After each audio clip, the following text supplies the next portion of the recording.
Good morning or afternoon, wherever you happen to be. It's Take Two with Jerry and Debbie on the EWTN Global Catholic Radio Network. Delighted to have you with us, and you know that your takes drive the program. So I think you're going to want to call in today. We've got a very special guest joining us. Our phone number is 1-800-585-9396. 800-585-9396. Our topic today is Catholics in the Public Square.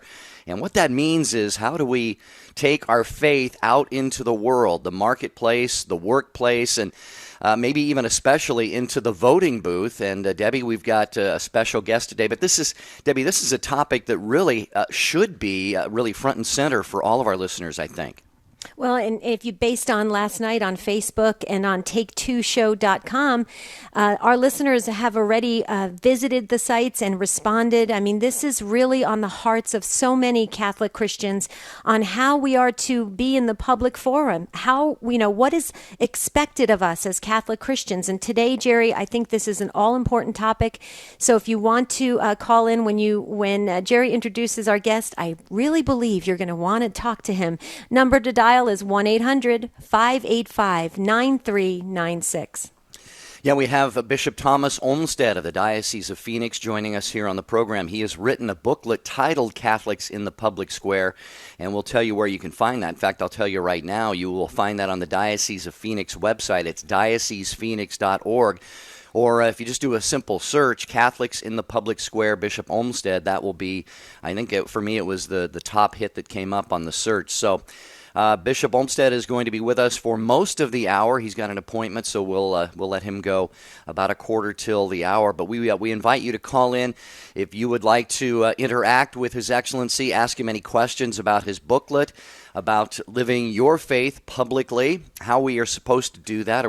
Do we impose our faith on people, or how do we present our faith in an attractive and appealing way that is going to lead people to consider the claims of the Catholic Church?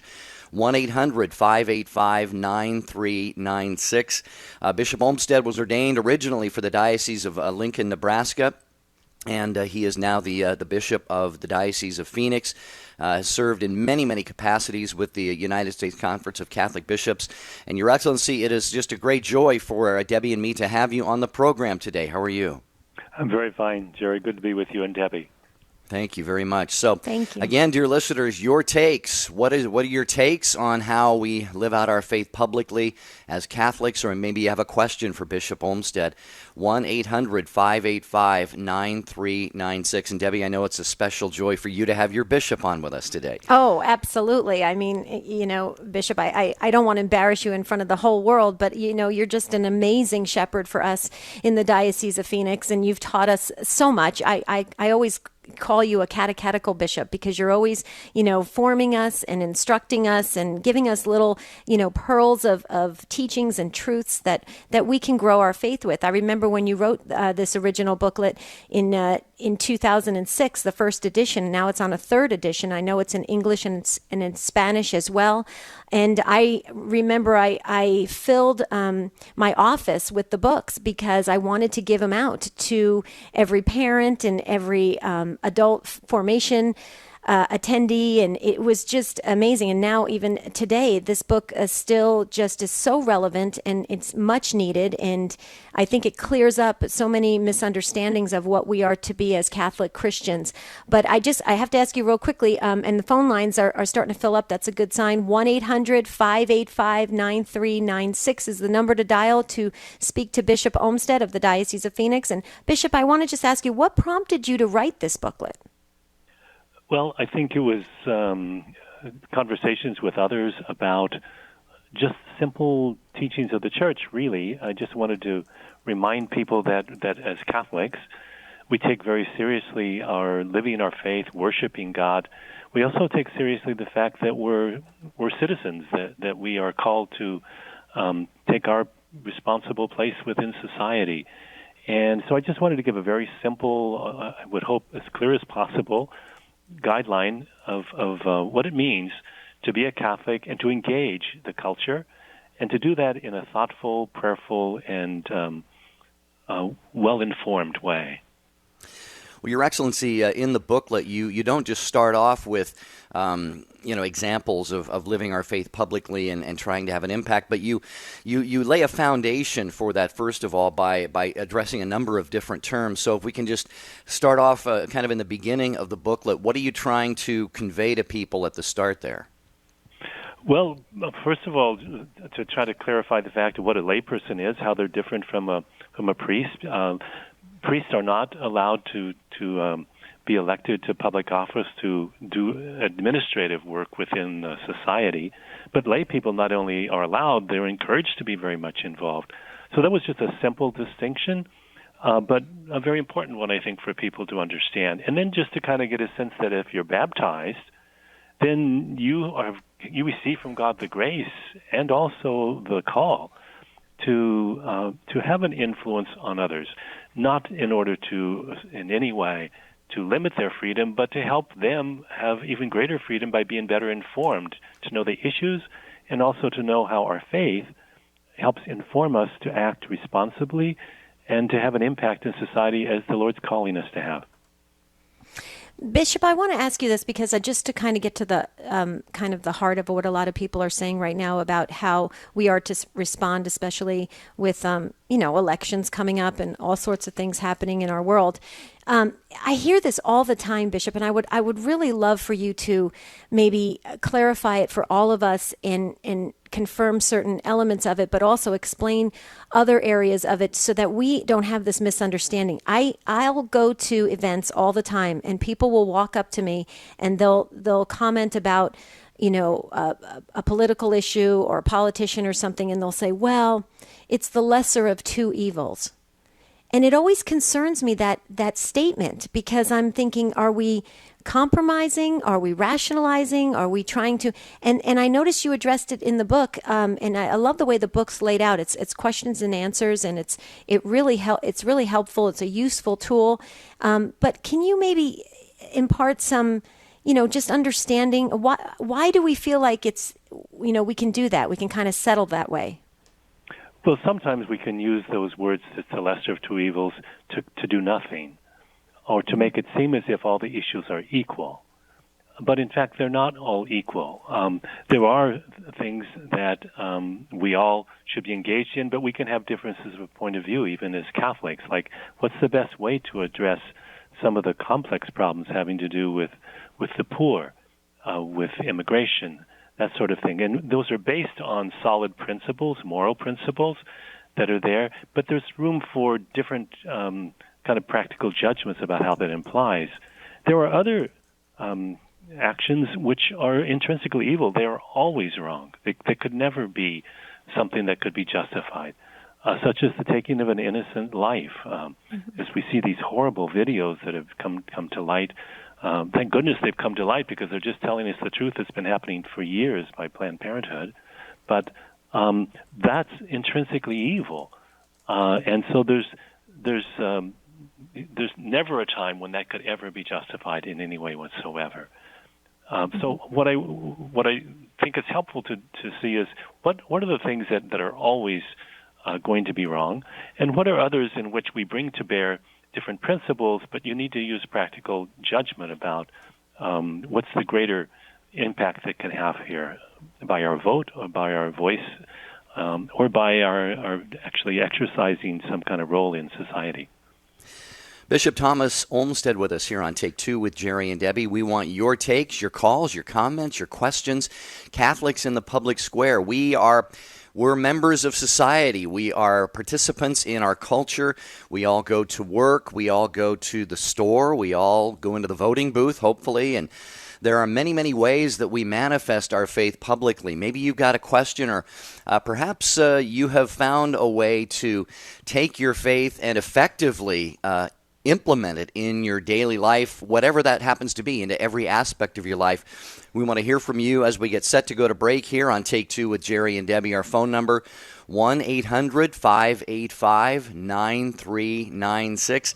Got a couple open phone lines there. 1-800-585-9396. Join us and you get to speak with Bishop Thomas Olmsted of the Diocese of Phoenix. And more of the program is coming up right around the corner, so don't go anywhere.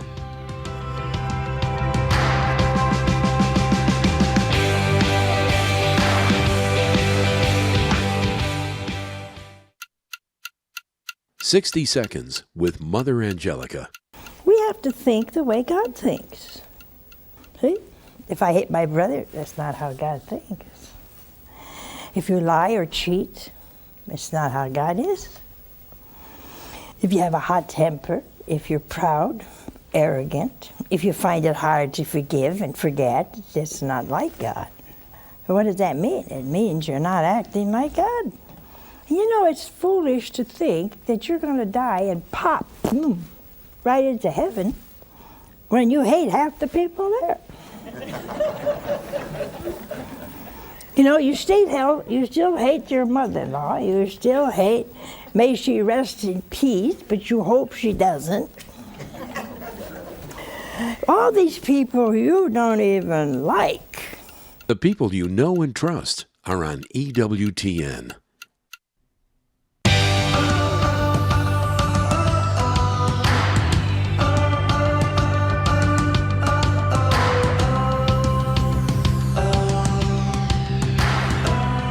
Welcome back, dear friends, to Take Two with Jerry and Debbie on the EWTN Global Catholic Radio Network. Today we're talking about Catholics in the public square, and we have a special guest, the Most Reverend Thomas J. Olmsted, Bishop of the Diocese of Phoenix, and he's with us to answer questions. And dear listeners, this is a perfect opportunity. You can speak to just an amazing bishop who has a great expertise and experience in this and has written this booklet, Catholics in the Public Square. And Jerry shared that you can go online to the dioceseofphoenix.org. That's a wonderful way to get it. But also, if you want to go to take2show.com, we have the link right there that will link you right back to the Diocese of Phoenix. And the book is available in Spanish and in English. It's a small booklet. It's a great booklet to give to others to really educate them. So, Bishop Olmsted, if it's okay with you, we are ready to start answering calls. Is that good?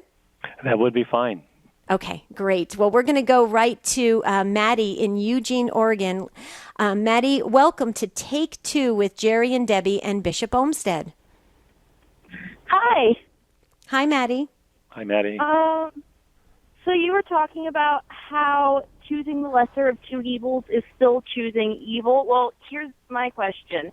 You also said choosing to do nothing is also a choice. What do you do when all your choices are bad? There are no good choices, but you still have to choose something. Especially when like choosing to do nothing, is probably worse than choosing one of the bad things. Yeah, you're right, Maddie. There are circumstances in which we stand before two things that are not. Neither one of them would we choose to do if we had a choice, but we have no choice but one. For example, if there's an election and there's only two people running, and both of them hold positions that are very problematic, then it is true that you have to choose the lesser of two evils. That's exactly right, because that's the better of the choice. And so there are times when that's the case. But there are certain times when the phrase could be used in which we end up actually deciding not to do anything, or we don't see the difference between an evil that is always wrong, could never be justified, and others where there's our own sense is that this is not as good as it should be. Does that make sense, Maddie? Yeah, no, that makes sense. Good, thank you. All right. Any follow-up, Maddie, before we let you go? I have one. It's sort of unrelated question. Here's the other thing is, for context, I'm 18. I don't have money. I don't have a car. I really don't have any influence, and I live in a state where it doesn't matter. It doesn't really matter what I vote. People are going to vote for the most pro-choice, pro-everything against Catholic social teaching ever candidate possible because I live in Oregon. So what can I actually do? I have really no worldly influence whatsoever. That's a great question, Maddie, and I can hear your frustration. And I'm sure you're not the only one that feels the frustration of being in situations where they feel like they're such a minority they can't make a difference. Let me just say a couple things. First of all, remember the example of the contemplative religious men and women who what they do all day long is pray and offer sacrifice for certain needs and for certain special intentions. Don't underestimate that. Jesus said that there are certain evils that can be driven only by prayer and fasting. That's a pretty big lesson for us. If there's certain evils that can only be driven out by prayer and fasting, then you can do those, and I can do those. So I would recommend that. The second thing I would recommend is continue to inform yourself, and it's obvious from the questions you've asked that you are doing that. Continue to inform yourself so that when you're engaging in conversations with others, you can raise the level of the conversation, perhaps, or clarify within it, so that people get a clear understanding of what the problems are, and especially of what's at stake here. So continuing to study and to be in touch with others.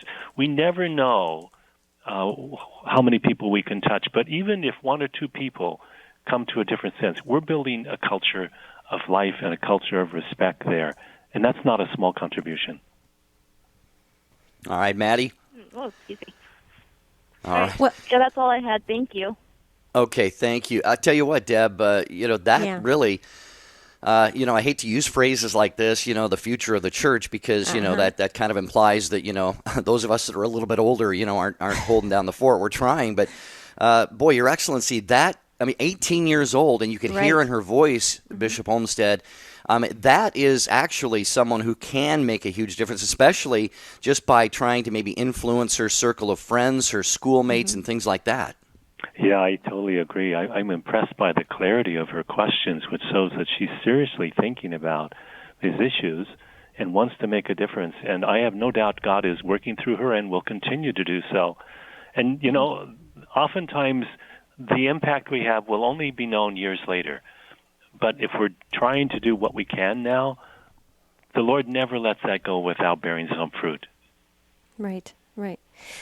Bishop, I have to say that when you were speaking to Maddie, she's so inspiring, and I just love, like you said, how she phrased her question and her concerns and her comments, and it makes me excited, Bishop, that Maddie, being 18, she is, the next generation that's going to keep the faith going, and that's exciting to hear that passion in her voice. And Maddie, we just want to say thank you so much for listening to Take Two with Jerry and Debbie. Please pray for the show, and that more of our younger generation will listen and take part, because what you shared today has inspired all of us. So thank you, Maddie. Have a beautiful and blessed day. Wow, this is awesome. All right.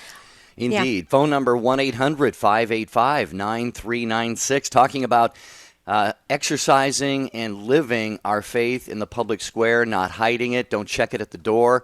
We don't want to be like in people's faces and things like that. But how do we have an influence as Catholics in the world around us? Jose in West Texas, listening on Sirius XM 130.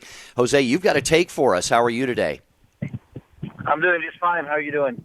Very well. Thanks for joining us. What's on your mind today?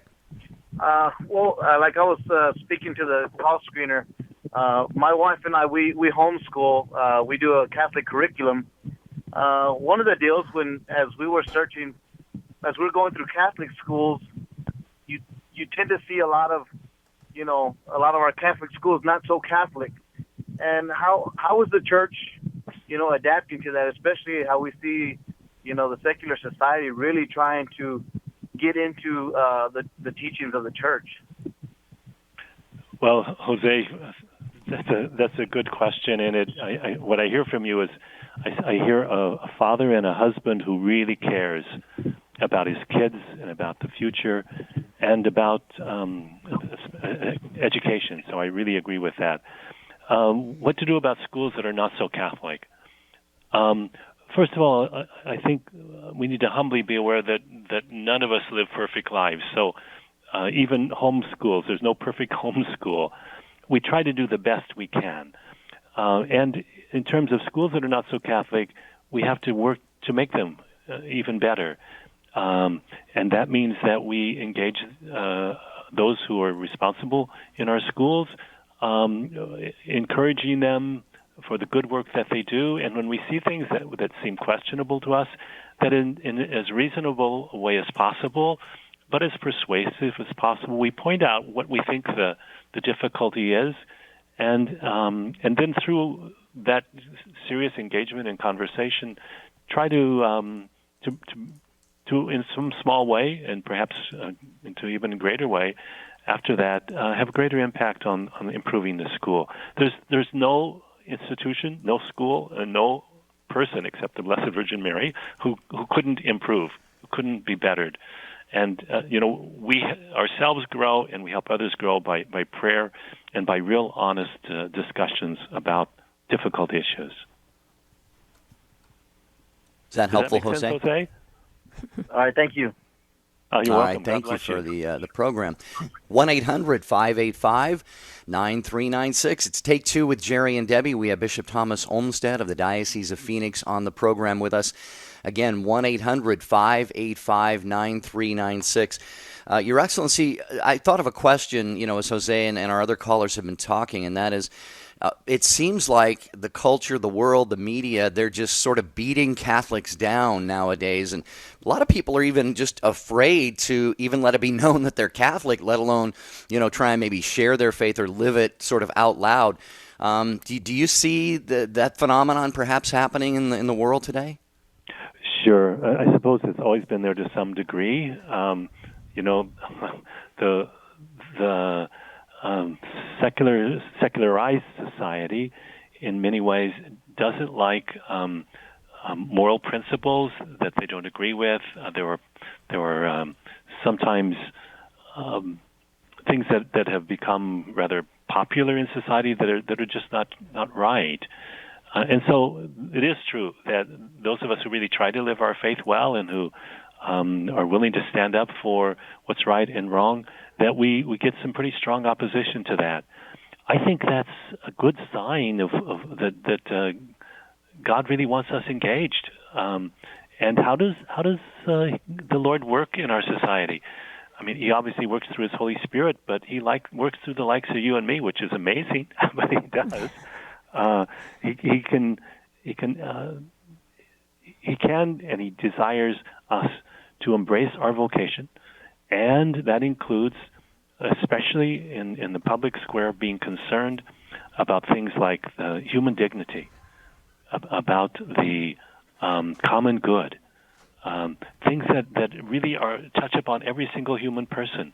Mm-hmm. And so when we do that, even if there's opposition there, the Lord will use it for good, especially when we take time to prepare our own mind and heart to speak clearly and wisely, and when we treat the other person always with respect, even if it seems like that's not coming our direction, if we ourselves hold ourselves to that standard. Well said, Bishop. I could listen to you all day. Seriously. I mean, you're just, everything you say, it feels really good and really pure. And I love what you said about how, God uses us, and it just amazes me. You think of all, just human nature, all our brokenness, and God uses us, and He's continually using us, and how beautiful is that? And we have such a great God. This is amazing. Well, Bishop, we're going to have to take a break in just less than a minute, and this is our one hard break where we can't move it. So we'll go ahead and start to get ready to take the break. And when we get back, Jerry and I wanted to ask you a little bit more of the question and answer format you're using in the booklet, Catholics in the Public Square.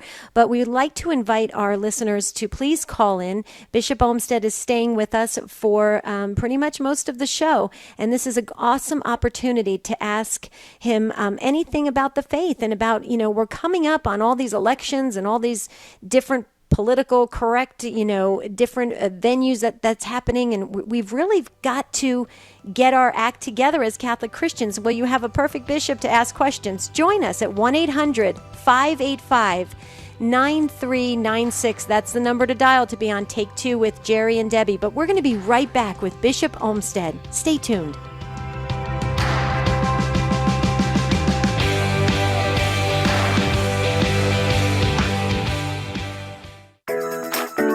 Get an insider's look at the latest information from EWTN. Sign up for Wings, EWTN's weekly email newsletter. Get the latest information about live events, special features, and guests. Connect with EWTN on YouTube, Facebook, and Twitter.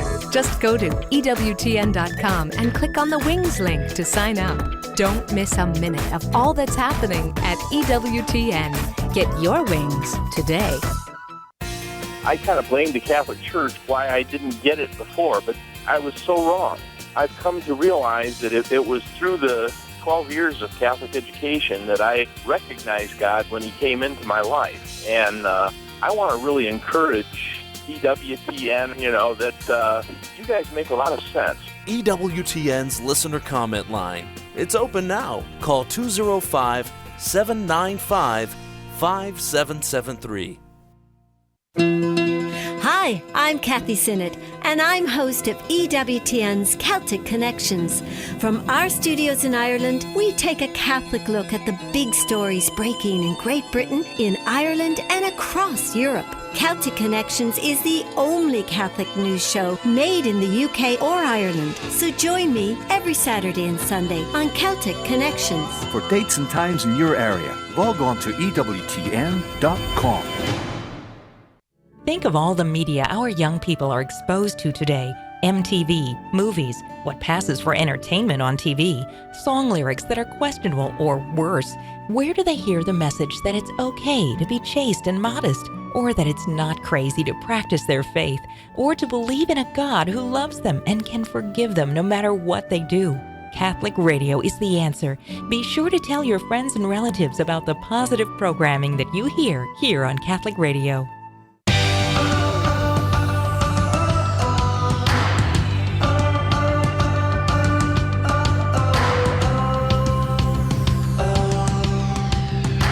So glad that you are with us here on Take Two with Jerry and Debbie. I want to thank Debbie for keeping things together yesterday. Great program with Coach D, Coach Daryl Dizik. He's not a coach. I mean, he's a coach of youth. He's a youth minister. But great job yesterday, Deb. You and Coach D were fantastic. Thank you. It was fun. And we actually talked after the broadcast, and we kept talking about what can be, how can we help our teens and help them grow in their faith. So it continued on. And that's what we want with Take Two.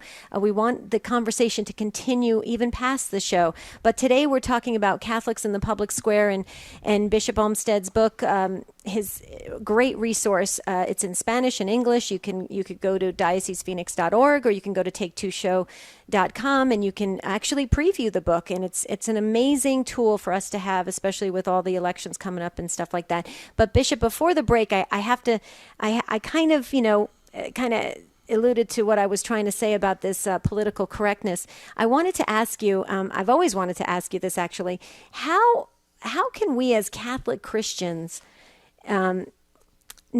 speak the truth? Obviously, we're not going to be politically correct. How do we do it without all of a sudden somebody thinking that we're, hate people, we're people of hate? I've never been able to navigate that, elegantly, so that, you want to speak the truth, but when you do, you're not politically correct. So you're kind of between a rock and a hard place. Is there any kind of tools you could give us that maybe could help us?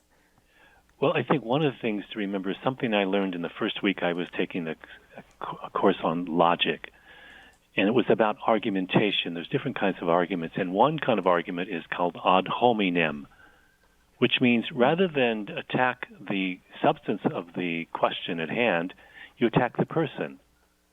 And I think when we're told that you hate us, that you're using hate speech and all, they're attacking us because they're afraid to touch the issue. Mm-hmm. So I think it's good to just say very simply, no, I'm called by God to love every person, and if I don't, I confess that to God and ask for forgiveness, and I ask for the grace each day to love people like you. So thank you for engaging in this conversation. I don't hate you, but I do hate things that are wrong because I love you. And so I think we try to turn it to the issue rather than the person, just as a good argument has to move away from being ad hominem, that is attacking the person, and just deal with the issue itself. In the long run, there's no way that an argument that's just ad hominem is ever going to really last, because it's not dealing with concrete facts, it's not dealing with objectivity. It's just attacking persons, and that cannot last. Now, it can be very uncomfortable. It can be one that's discouraging to us, and it certainly is intended, I think, to embarrass us or put us off guard. But I think we should try to respond with patience, with respect for the person who asked the question. And maybe even saying, I think it's important in our discussion that we not have an argument that's ad hominem, that is attacking one another as persons, but let's stay with the topic. And here's the topic that we're talking about, whatever it is, and just lay it out and then make one's point. It's not easy to do, I know, but that's what I would recommend. Bishop Thomas Olmsted, he is the Bishop of the Diocese of Phoenix, with us here on Take Two with Jerry and Debbie. We've got time to get your calls in for His Excellency at 1-800-585-9396, 800-585-9396, talking about living our faith really in every aspect of our lives, and that is when we get up, we go to work, we go to school, we go to the grocery store, we go to the gym, and certainly in the political sphere as well. So if you've got experience, maybe you've persuaded someone to look at something a little bit differently, share that take with us, or any question you have for the Bishop, 1-800-585-9396. And Your Excellency, I was just thinking as we're talking about this, maybe if we peel away all the layers, what it really has to get down to for us is, again, not imposing, not throwing the faith at people, shoving it down their throats, but understanding that they are souls created in the image and likeness of God. And really, our mandate from Christ and from the church is to be leaven in the world. Maybe you can just address that core issue just for a minute, how we need to have a concern, really, for the souls of all of our fellow men and women. Yes, we are. I love that image of being leaven in the world because, when you put leaven or yeast into the bread dough, you don't see it at work. You see the results later on after some time. And that's the way faith that's really alive is.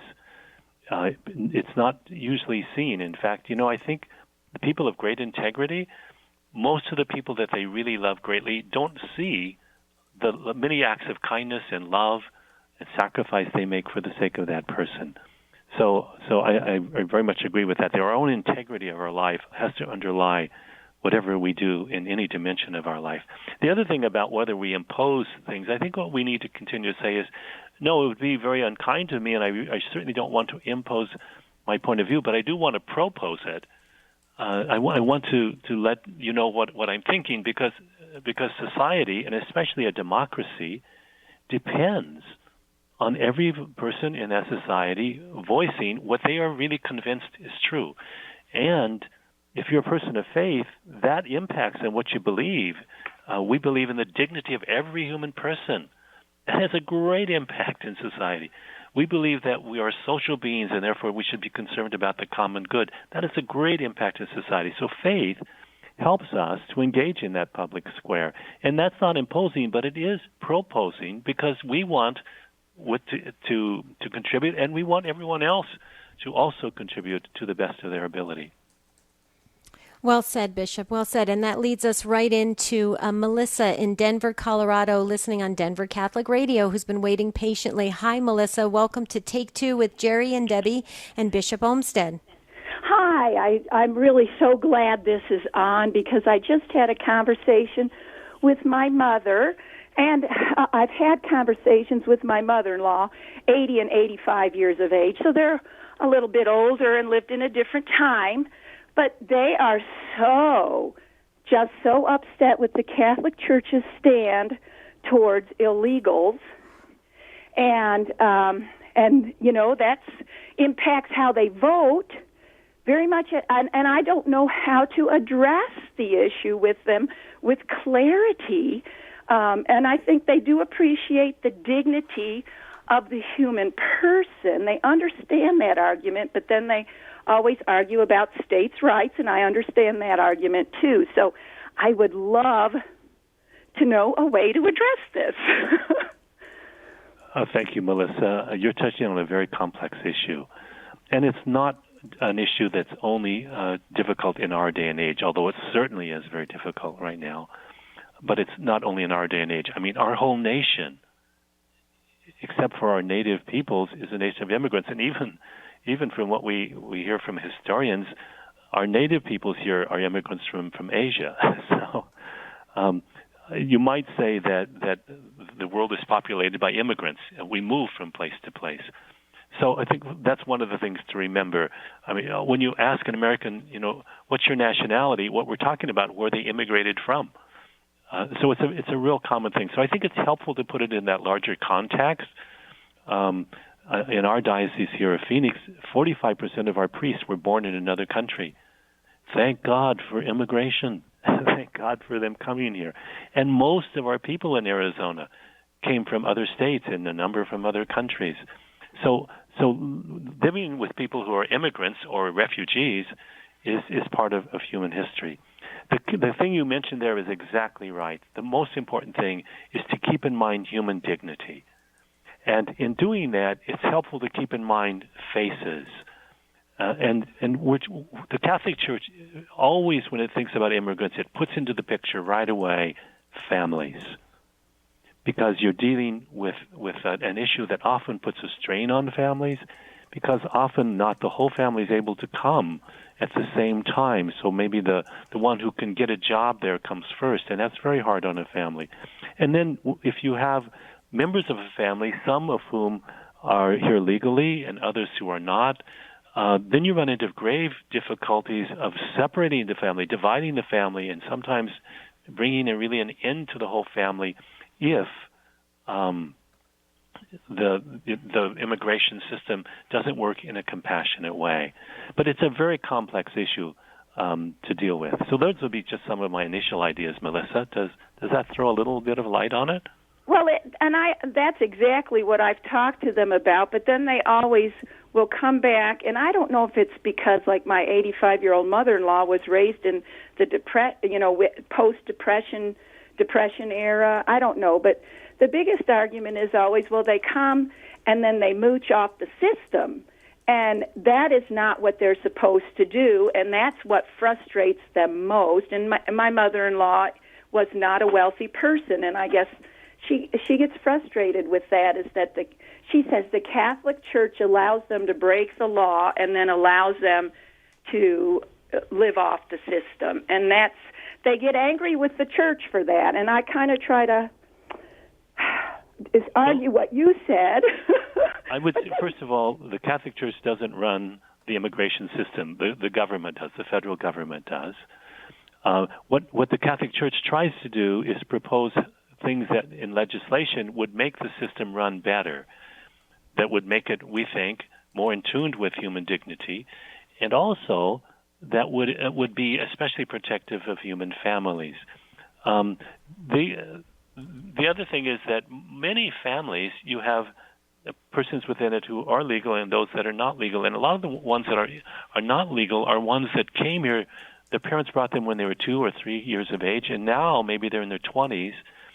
All they've known is the United States. Many of them are very productive. Many of them have done very well. So the system at the present time is broken. It doesn't really it doesn't address the whole problem. We really need a comprehensive immigration system at the present time. All right, Melissa, great call, great contribution to Take Two with Jerry and Debbie. That's why we rely on you, our listeners, at 1-800-585-9396. His Excellency Bishop Thomas Olmsted of the Diocese of Phoenix with us here today, talking about Catholics in the Public Square. He's written a book by that title, and we'll tell you before the show ends where you can find it. In fact, there's a link to it on take2show.com. And the bishop needs to be on his way in about 5 minutes or so. So we'll get a couple more of your calls here. Tony in Oregon, another Mater Dei radio listener. Tony, thank you for calling. Take Two with Jerry and Debbie, and you're on with Bishop Olmsted. Go ahead. Good morning. Thank you for taking my call. Sure, Tony. It's great to hear Bishop, and I'm looking forward to reading his book. This morning, I heard a commentary regarding like the $15 minimum wage increase and being pushed pretty hard in Oregon, and I know it's supported by the church and also by organized labor. And I'm a member of a bargaining unit, but the big rub with me is the political side of that, is because as you know, most politicians and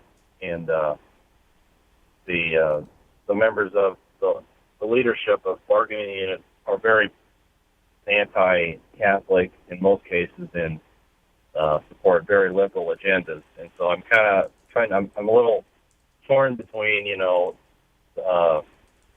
I don't vote in their favor. I'm a member of the bargaining unit, which has done. I have a very good job, and I'm very thankful for it.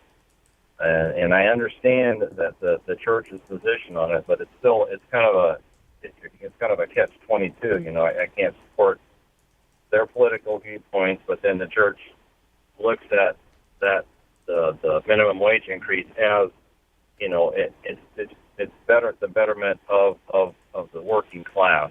So that's kind of my question, and I'd like your opinion on that. Yeah, Tony, I think you spell out pretty well what's the complexity that's involved here. And I think one of the points that you pointed out is that some of our labor unions take strong political stands. Some of them are moral, and some of them are very immoral. And so that puts you in a very difficult position. But it's very clear, Tony, that you've thought this through, and that while you may belong to the union, you don't agree with them on everything. And that's, thank goodness, if some of the things they're supporting are intrinsically wrong.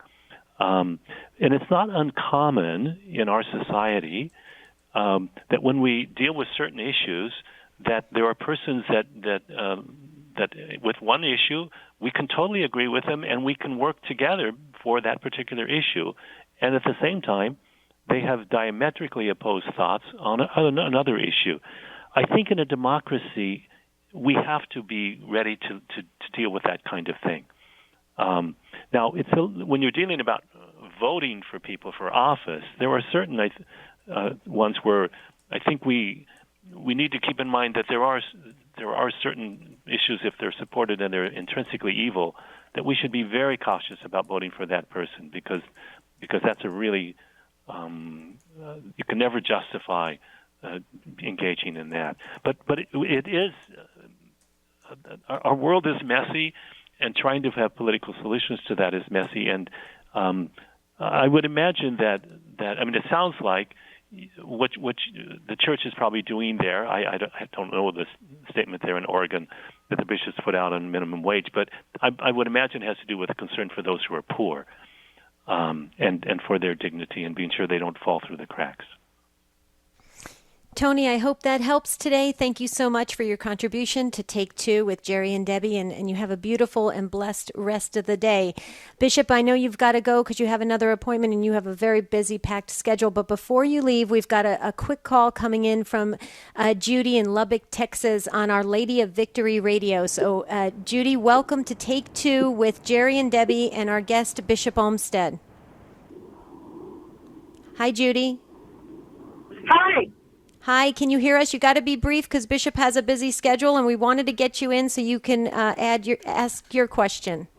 Yes, can you hear me? I'm talking on my car phone. We can hear you as long as you're pulled over or you're using a hands-free device and you have your seatbelt on. Yes, ma'am. Okay. What I wanted to say was real quick.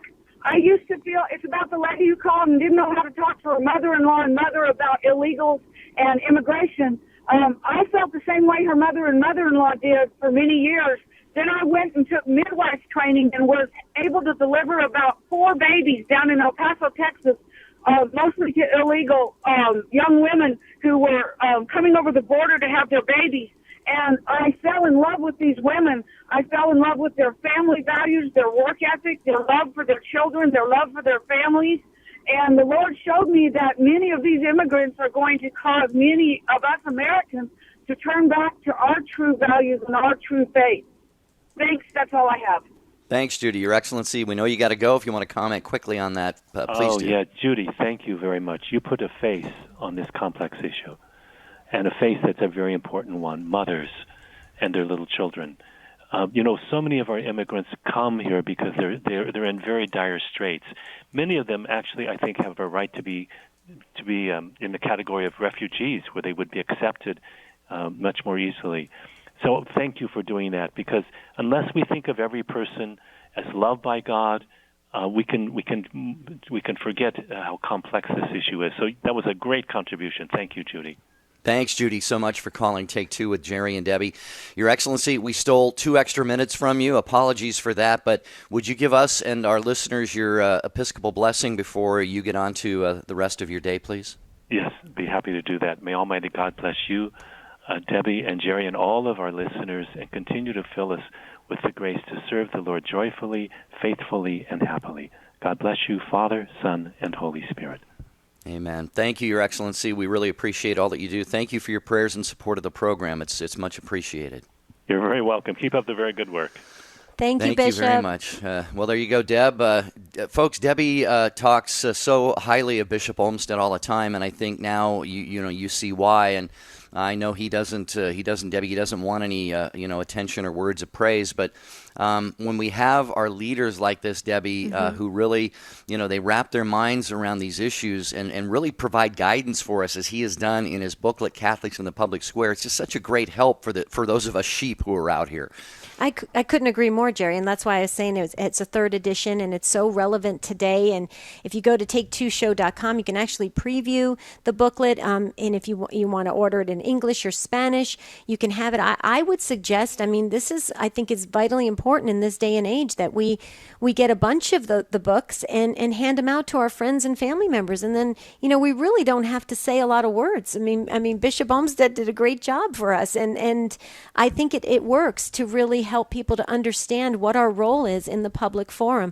This was a great topic today, much needed. I really believe that this show should be played over and over again, this particular show, so that it helps all of us, and it stays on the forefront of what it means to be a Catholic Christian in the public square. Exactly, well said on the title of the book. But Jerry, one thing I want to just quickly address, because I know we're getting close to ending the show today.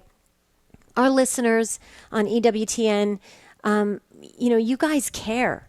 You totally care. You're supporting Catholic radio. You're listening every day. You're really taking to heart the messages you hear on Catholic radio. And I just want to say I feel so privileged and honored and humbled at the same time to be able to be in some kind of element of serving you in that journey. And I just want to also encourage you, please spread the word about Catholic radio. Pledge drive seasons are up and running now, which means that all the stations pretty much are 100% listener funded, which means you, me, everybody, pulling our coins together and our money together and supporting Catholic radio. And we need that voice to stay strong 24 hours a day, 7 days a week. It keeps us unified. So I wanted just to mention that, because I think sometimes we get caught up in this busy world and we forget that things, like Catholic radio are a real jewel in our midst.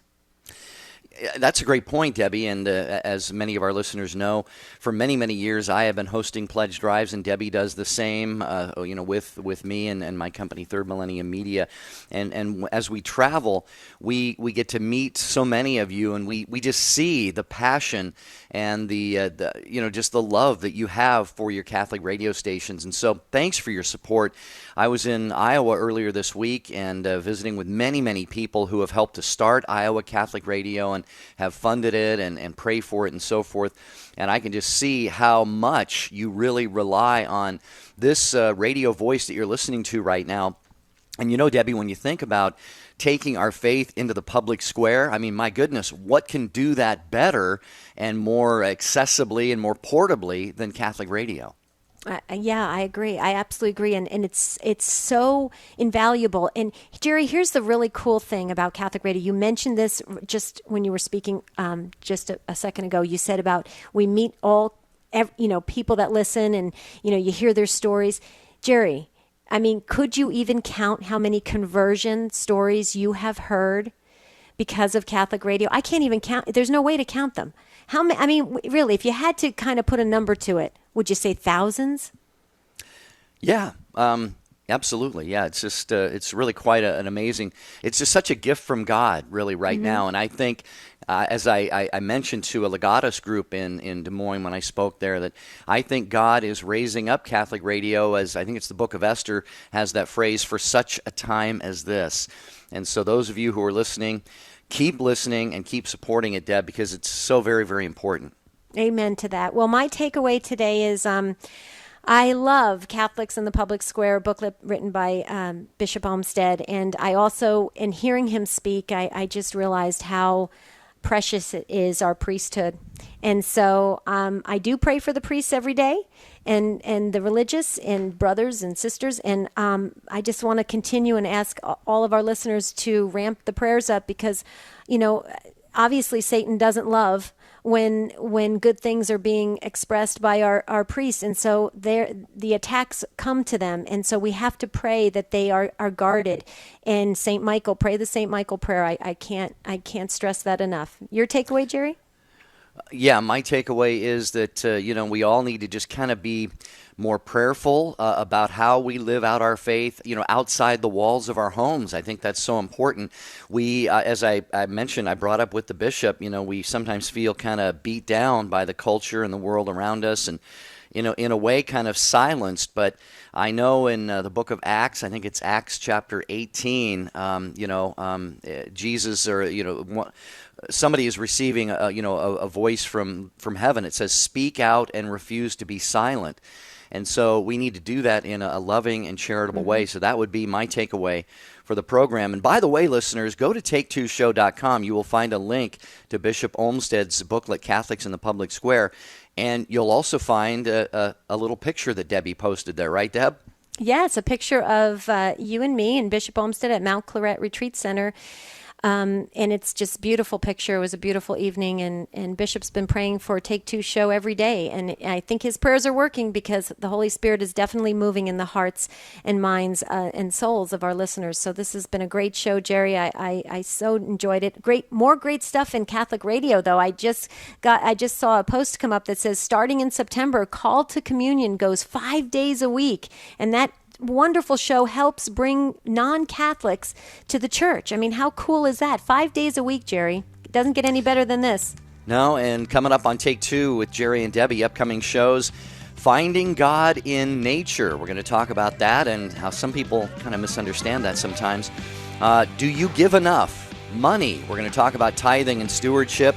Catholics and alcohol. Catholics and drinking. That is our topic on Wednesday. And we're going to talk about being aware of our surroundings at Mass on Thursday. And then Sonia Corbett joins us for Bible Basics. So, Deb, a great week coming up on Take Two with Jerry and Debbie. Oh, I'm so excited. But until then, keep liking Facebook. We crossed over the 2,000 mark. Keep liking, keep inviting your friends. And Jerry and I just want to wish you a beautiful and blessed day.